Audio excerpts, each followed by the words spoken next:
What's up, folks? You know who it is. It's that LeBron hater. I guess you can call me that because I can't stand this dude.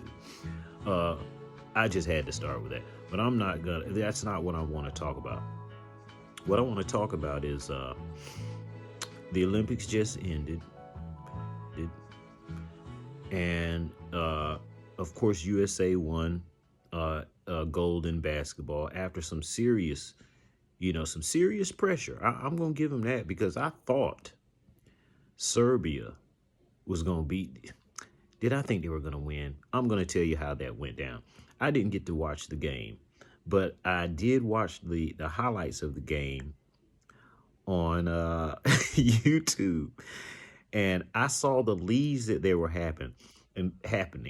And folks, I couldn't even watch the whole video. I had to keep jumping forward.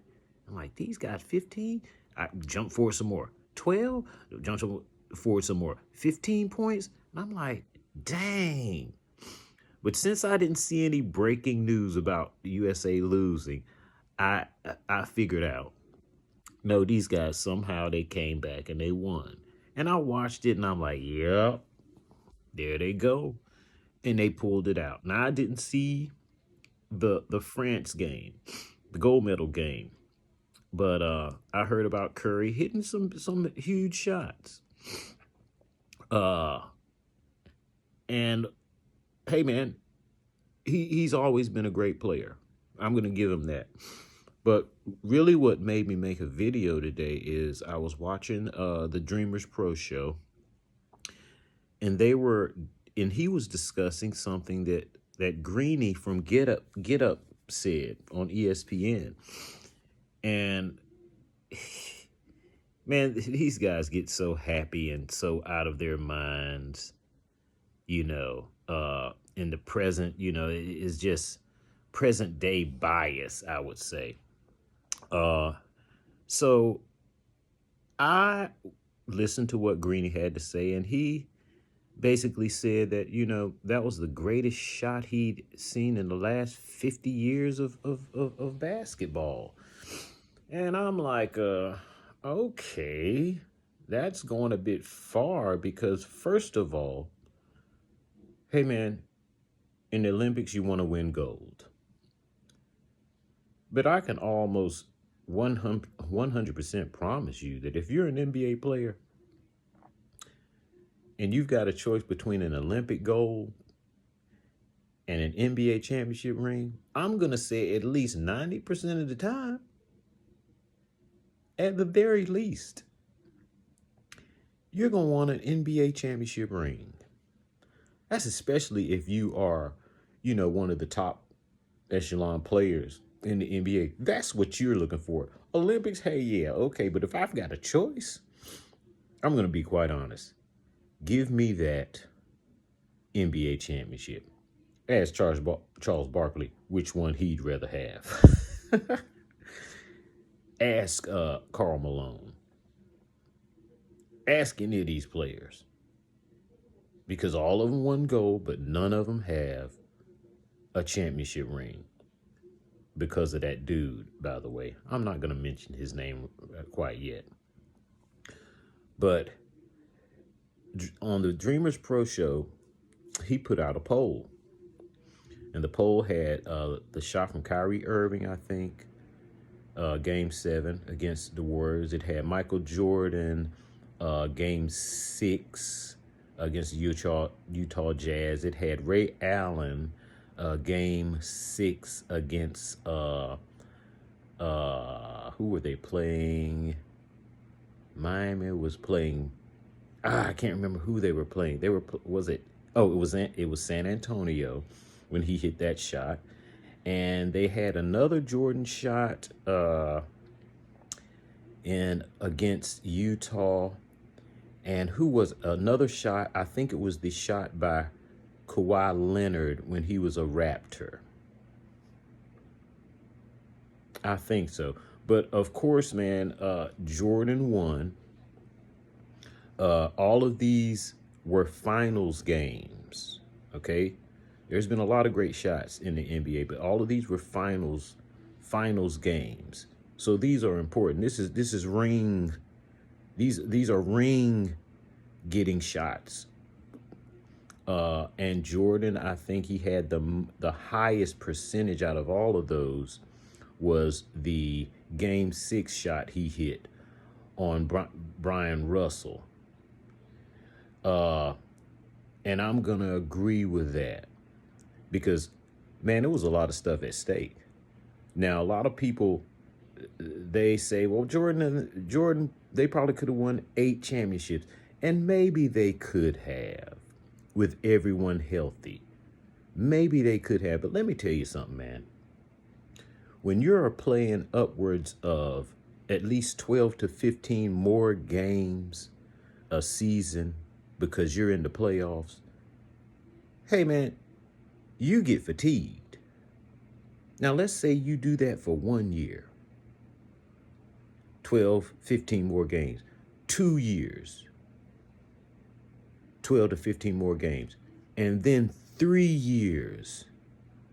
12 to 15 more games or less. But you're playing more games. And you're playing the best competition that is left in the NBA. That's what the playoffs are all about. Scrub teams are not in the playoffs. So I agree with that shot. Because, man, it was a lot riding on this. Jordan, hey, man, Jordan was getting old, man. Simply put. So to say that they could have won 8, I'm not going to say they couldn't have, but I'm not going to say definitely that they could have. But we're not talking about that. We're talking about this shot and this sequence that happened that, of course, folks, you know me. I was watching this game live. Now, the Bulls, I think, John Stockton hits a 3. I think it was John Stockton or the shooting guard. I could be wrong. Jordan and the Bulls get the ball. Jordan goes down. He hits a layup quickly. Okay? Now there's something like, I think it's something like 30 seconds left when he hits this layup. Maybe less. The Jazz come down. And Stockton, one of the best assist people ever to play in this game, Stockton throws the ball down to Karl Malone. He knew as soon as it left his hand, go and watch, that he had screwed up because Jordan was lurking behind Karl Malone. Okay, Dennis Rodman was holding him, but Jordan did not clear. Stockton threw that ball. Jordan steals it. I can't believe they didn't call a foul. See, it wasn't a foul, but I'm saying refs have screwed so many people in so many sports, but in this instant, a call was not made. Thank goodness that Dennis Rodman didn't push Karl Malone or anything like that, because they make phantom calls. They didn't make a phantom call. The ball is stolen. There's like 16 seconds left. Jordan calmly brings the ball up. He's not going to pass this, folks.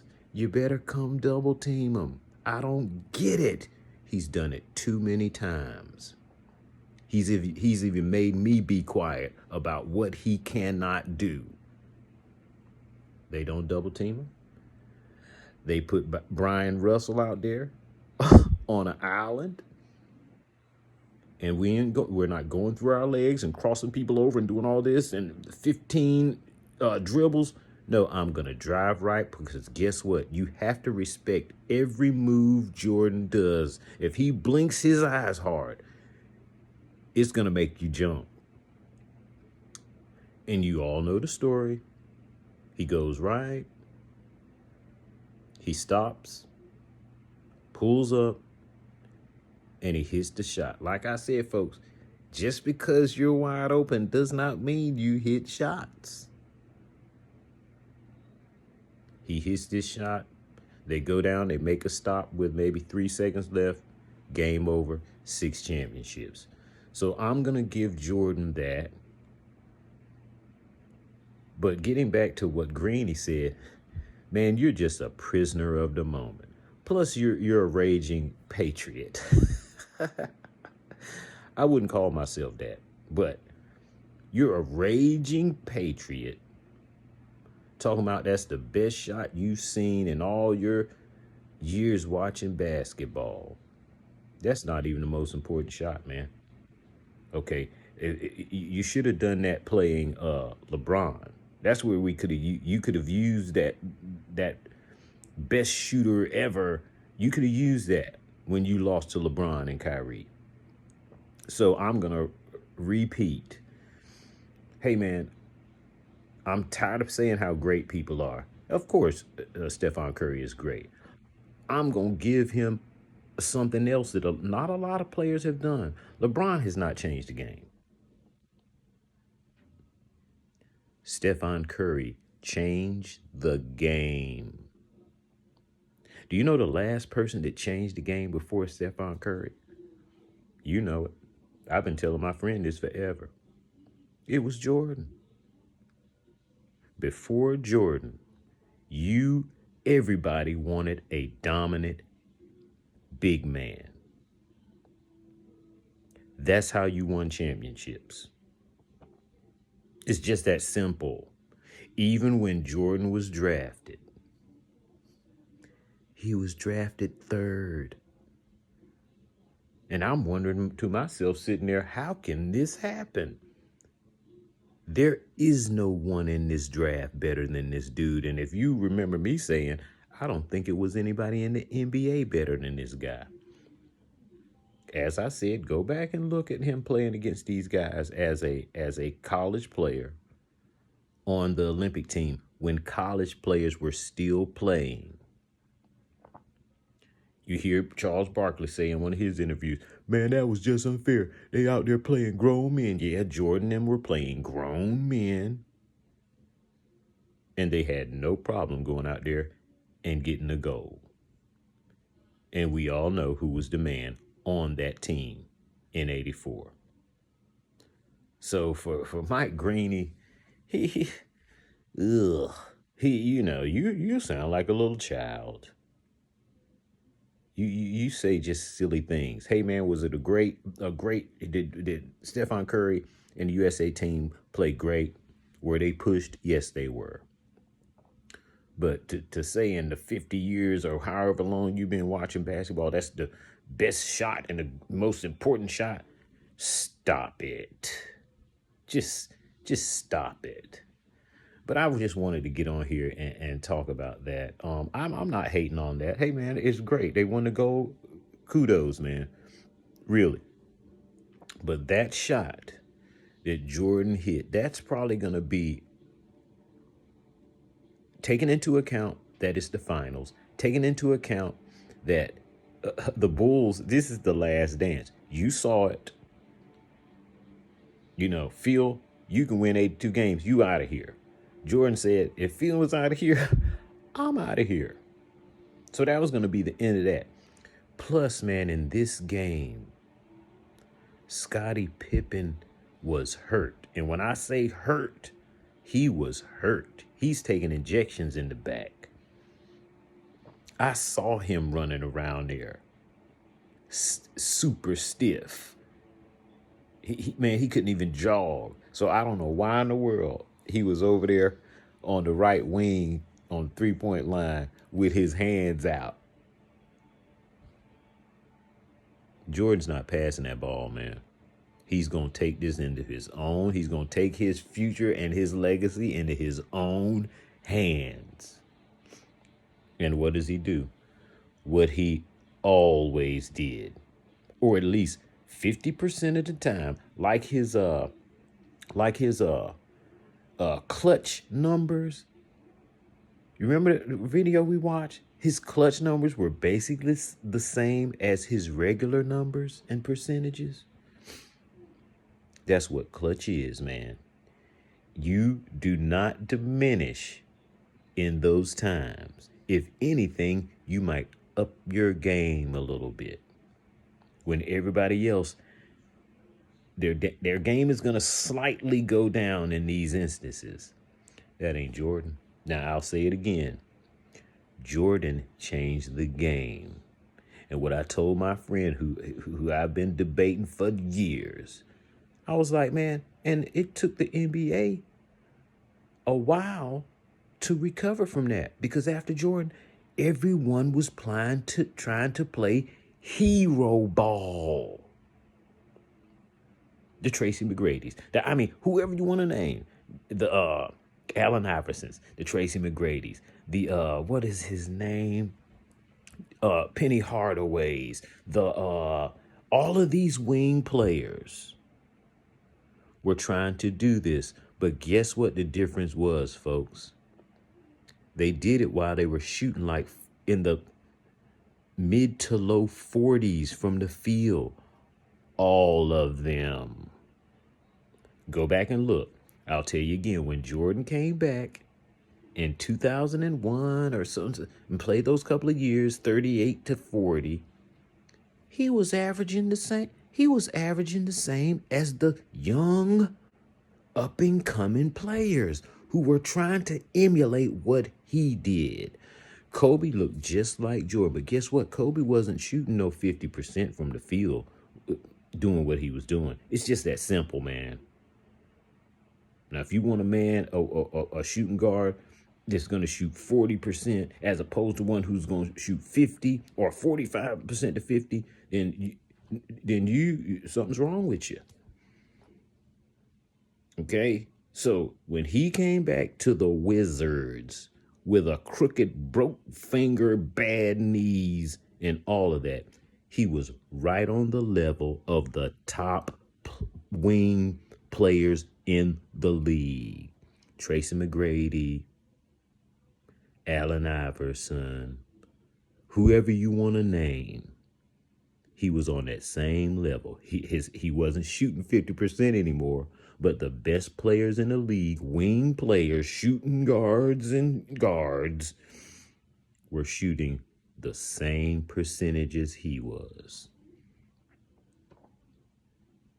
So, man, it's simple. I hate to keep telling you guys this, but if it's one person you can believe, it's going to be me. It's what I say. Okay, I can't help it if very early in my life I realized that I was watching the best dude that's ever played the game of basketball. I can't help that. I could have picked somebody else, but I didn't, because I knew what I was looking at. So hey, man, I agree, and I want to thank the Dreamers Pro Show for bringing up this topic, because I didn't see that show. But he's right, man. And it's a lot of people. Well, he didn't necessarily he didn't say anything about Jordan, but I will give Stephen Curry this credit, which you have to give all the greats credits who changed the game, man. Jordan changed the game. Okay. To a certain extent, Bird and Magic changed the game to bring more eyes to the game. They took it to another level of skill along with rivalry play. Man, it's a beautiful story between Magic and Bird. Yeah, I watched that too.